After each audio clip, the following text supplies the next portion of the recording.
Hi guys, so ito na nga ang kwento ng aming Samba Sulta Adventure. So nauna na kami sa Zamboanga at nakasabay pa nga namin si Ronnie Liang sa eroplano. Kasabay din namin siyang maiwanan ng bagahe sa Manila. Yes, you heard me right. Naiwan ang bagahe namin sa Manila.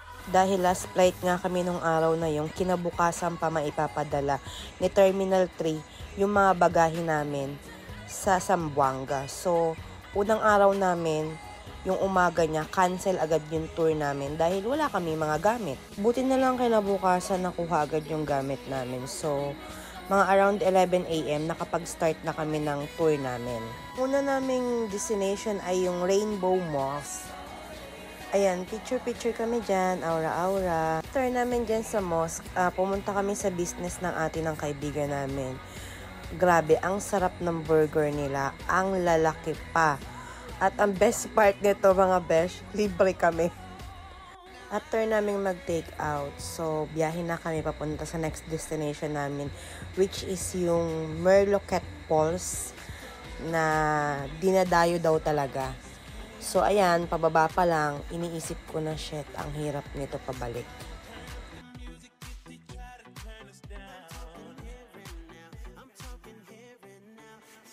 At ayun na nga, nung nakita namin yung falls, grabe, worth it. Worth it yung magiging hirap ko nito pabalik.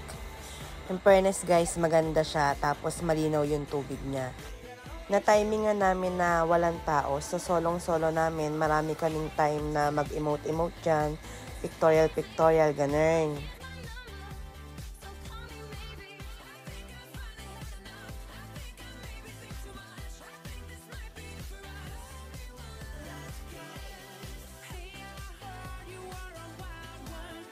Siyempre, hindi mawawala ang groupie kunwari hindi nagbabangayan.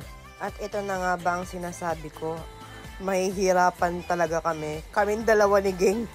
Pero siyempre, tuloy lang ang ara. Opak, akala mo hindi hiningal umakyat-akyat kanina. So ayun na nga, nandito kami sa Muti Overview. After namin sa Muti guys, bumalik na kami ng city. Tapos ginabi kami, so nag-dinner na rin kami. Trinay namin yung tinatawag nilang latal plate.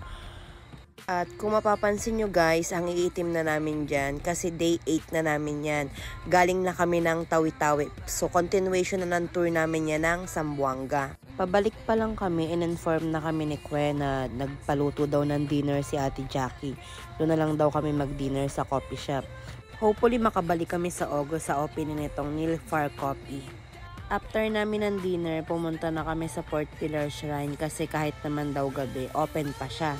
Tapos bumili lang kami ng kandila. Per color daw, may kanya-kanyang meaning. So, binili ko na lang lahat ng kulay para para lahat na.